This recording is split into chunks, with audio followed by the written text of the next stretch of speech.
Imagine you got the chance to peer right into a volcano's crater. Even though you're assured there's no sudden eruption risk, your knees are still shaky. You slowly approach the edge and witness a breathtaking scene. Molten lava churning far below. What would you do in that moment? Probably the same as Philip Carroll. Take a selfie. In July 2022, this guy was atop Italy's Vesuvius and dropped his phone almost 305 meters deep into the crater. It's unclear what he expected, climbing down to retrieve it. Philip slipped and fell into the crater. But luckily, he didn't turn into a human barbecue. Sleeping volcanoes, in other words, those mountains with cliffs and rocky outcrops, saved him. Eventually, he got rescued and pulled up on a rope, escaping with just some serious scrapes and cuts. Volcano mishaps can occur on the slopes or at the summit near the crater. Furthermore, the danger looms whether the volcano is dormant or about to spew lava. On August 13, 2022, 10 tourists and 2 guides from Extreme Time in Novosibirsk, Russia, were chilling at a research cabin 3,300 meters up on the slope of Klyuchevskaya Sopka volcano before their anticipated summit climb. They shelled out almost $1,200 for this extreme tour, valuing the guidance through this perilous region.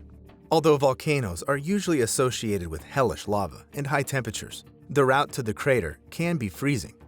For instance, Klyuchevskaya Sopka's summit sits at 4,754 meters, and temperatures can hit minus 36 degrees Celsius.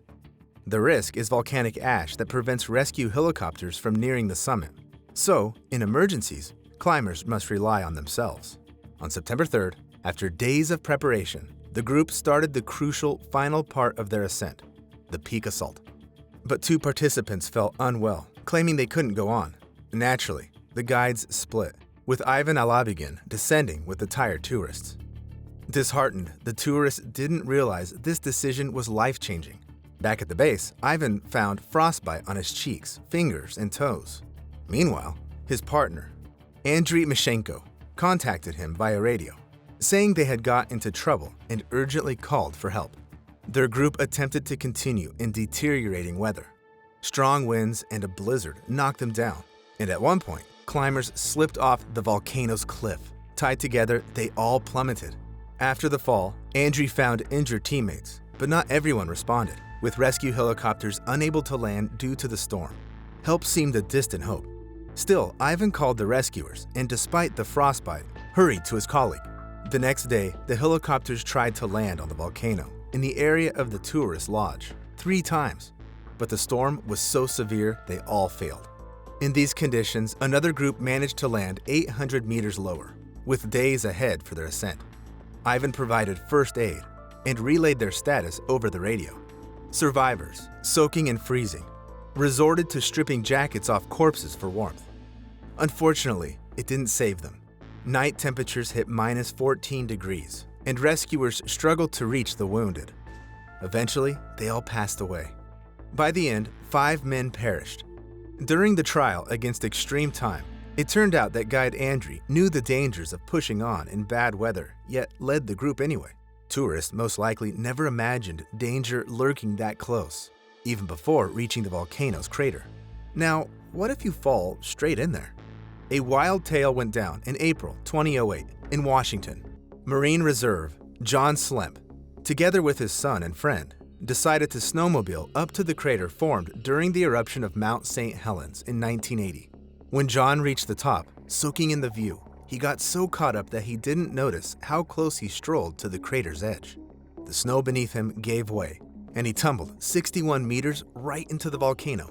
He landed in a heap, but when he tried to climb back up, the snow collapsed again, sending John down another 457 meters.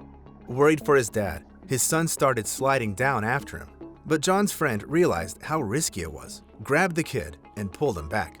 He called in rescuers. However, finding John was a real challenge. He was just a tiny dot against the massive white avalanche in the crater. When they finally got him out and to the medics, it turned out that John didn't get a scratch. Sure, he pulled a muscle and had a few bruises, but considering the fall into a volcano crater from that height, it was practically nothing. Lucky for John, the crater was filled with snow. If it were fiery lava, he wouldn't have made it home alive. But hey, some thrill seekers aren't afraid even of lava. Check out these clips. Here's George Kourounis standing right on the edge of a blazing lake in a volcano crater. George is a nature documentary filmmaker. He once chased tornadoes and even got married at the rim of an erupting volcano. Nevertheless, his biggest dream was to step up his game and get close to the actual lava. So, in 2013, for those jaw-dropping shots, he headed to the Marum Crater in an active volcano in Vanuatu, in the South Pacific. Just to descend from the top of the crater, he had to drop 366 meters in height. That's almost like the Empire State Building. Kourounis had already gotten pretty close, but decided to edge a bit more. And more. Suddenly, the lava erupted, spraying fiery splashes, and one hit George. He quickly backed away, nervously patting it out. Luckily, the lava droplet only burnt a small hole in his protective suit. Now, what if he accidentally slipped and fell straight into the crater? We can find out from another story that happened in 2007 in Ol Doinyo Lengai in Tanzania. A Maasai guide was leading tourists when he lost balance and fell right into the crater. The man screamed and struggled in the lava, and the terrified tourists didn't know how to help without falling into the fiery pit themselves. Unexpectedly, the guide started slowly climbing out on his own and eventually, to everyone's astonishment, made it to the surface. Everyone was shocked. How did he survive? When doctors examined him, they wondered why, after falling into a volcano crater, he only suffered burns instead of getting cooked alive. Apparently, Ol Doinyo Lengai's lava has a relatively low temperature. Usually, magma in volcanoes can range from nearly 700 to 1200 degrees Celsius. Yet here, the magma temperature was only 540 degrees. That's because it's not a typical lava. It's a natrocarbonatite one. This lava is rich in rare minerals like sodium carbonate, potassium, niorite, and gregorite, causing it to cool rapidly upon contact with air. Obviously, these lucky, narrow escapes from fiery lava happen maybe once in a million. In reality, getting out alive from molten lava is nearly impossible. In 2017, Italian couple Massimiliano Carrere and Tiziana Zarmella, along with their 2 kids, set out on a trip to Pozzuoli. There, parents took their curious little ones on a tour to the dormant Solfatara volcano. The last eruption occurred in 1198. Now, it's just belching out volcanic steam. Tourists were supposed to stick close to the guide and steer clear of the fenced-off areas, the so-called sinkholes prone to collapse. However, Lorenzo, the older son, got a bit too curious and decided to check out the forbidden zone. Sneaking past the barrier, the ground crumbled under him, and he instantly dropped almost 3 meters down into the volcano crater. Hearing the rocks rumble and his kids scream, the parents rushed to rescue Lorenzo. At first, the dad tried quickly pulling the boy up, but it wasn't working. So, his wife jumped into the pit after him, but couldn't save either of them. That day, firefighters, arriving at the scene, retrieved 3 bodies from the crater: the father, the mother, and their son. They were all poisoned by hazardous sulfur dioxide gases venting from the crater. Sometimes, though, it's not the volcano causing harm. It's people bringing their troubles to it. Why? To solve them in a pretty peculiar way. In 1933, a schoolgirl named Kyoko Matsumoto climbed Mahara Volcano on Japan's Uzo-Oshima Island. She was in a deeply distressed state. Not alone, but with a girl from school she was in love with, Kyoko. Fearing her feelings, as same-sex relationships were highly disapproved of in Japanese society at the time, couldn't go on living like that. So, right in front of her crush, she leaped into the volcano's crater and burned alive in the lava. And hers wasn't the only tragic story with such an ending. After the news of Kyoko's death hit the media, many people, so to speak, got inspired by her act, even though she definitely wasn't the first one to do so. Over the next 2 decades, a suicide epidemic seemed to grip the entire country. By 1935, almost 1,300 people had taken their lives by jumping into Mahara. The thing is, there's a specific spot at the summit that seems like the perfect place for a crater jump. Eventually, the Japanese authorities built fences and barriers around that area. Yet some still consider lava leaps quite epic, especially in cinematography. That's what the creators of the erotic thriller Silver thought in 1993. On paper, the film seemed like an undeniable hit, and they even managed to cast Sharon Stone for the lead role.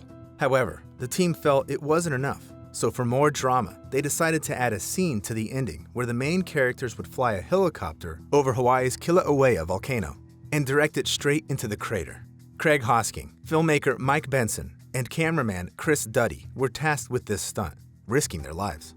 The next day, newspapers reported that during filming, the helicopter grazed the crater wall and crashed. Everyone was shocked that 3 people most likely lost their lives for the sake of a movie. Another helicopter was sent to the scene. The active volcano was still smoldering, and they dropped a rescue net into the crater, hoping the team was still alive and would grab onto it.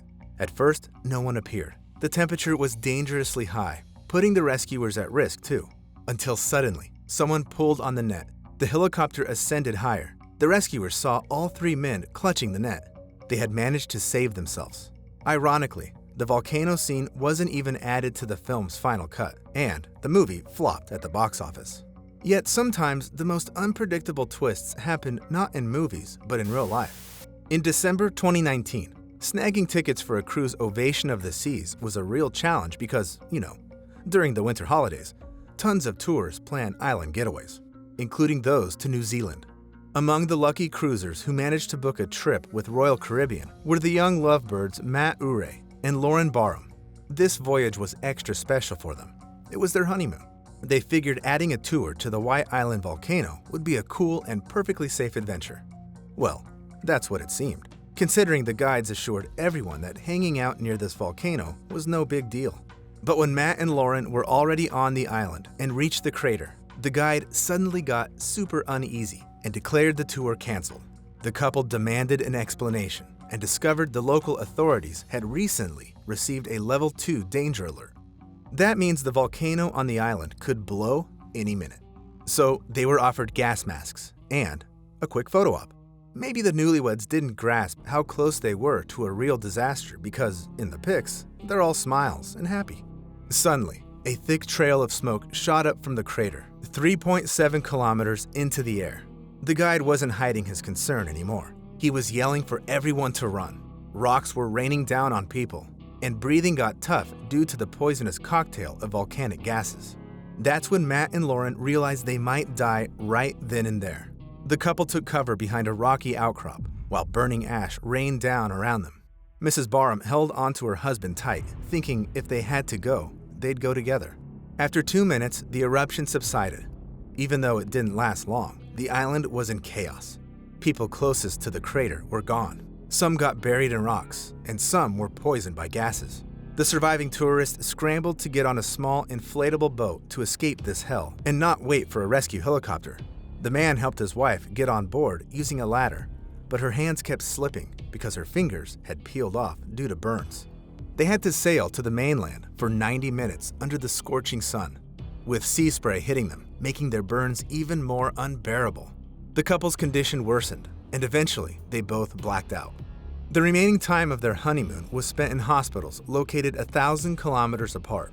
Mrs. Barham's respiratory tract was affected by inhaling ash, and 23% of her body was covered in burns. Her husband, on the other hand, suffered even more, with 54% of his body burned. Many others got injured in the catastrophe, like 25-year-old Stephanie Browett, whose body was 70% covered in burns. In total, 20 tourists lost their lives that day, and all because Royal Caribbean got wind of the danger well in advance, but still decided to brush it off. In fact, scientists had been warning for over 2 decades that frequent volcanic eruptions posed an obvious threat to the thousands who visit White Island every year. The company didn't bother telling passengers about the eruption frequency, as well as passengers probably didn't bother asking either. I'm here to help you plan your weekend, and I've compiled a list of safe volcanoes where you can boldly approach the crater. Check out the description under this video. And what are you looking at? Of course, there's no list. I was just testing you. To be brutally honest, if I were you, I wouldn't be anywhere near a volcano after hearing this. Or maybe you're up for cool videos, like George Kourounis, and are ready for any challenges. Leave your comments and subscribe to the channel.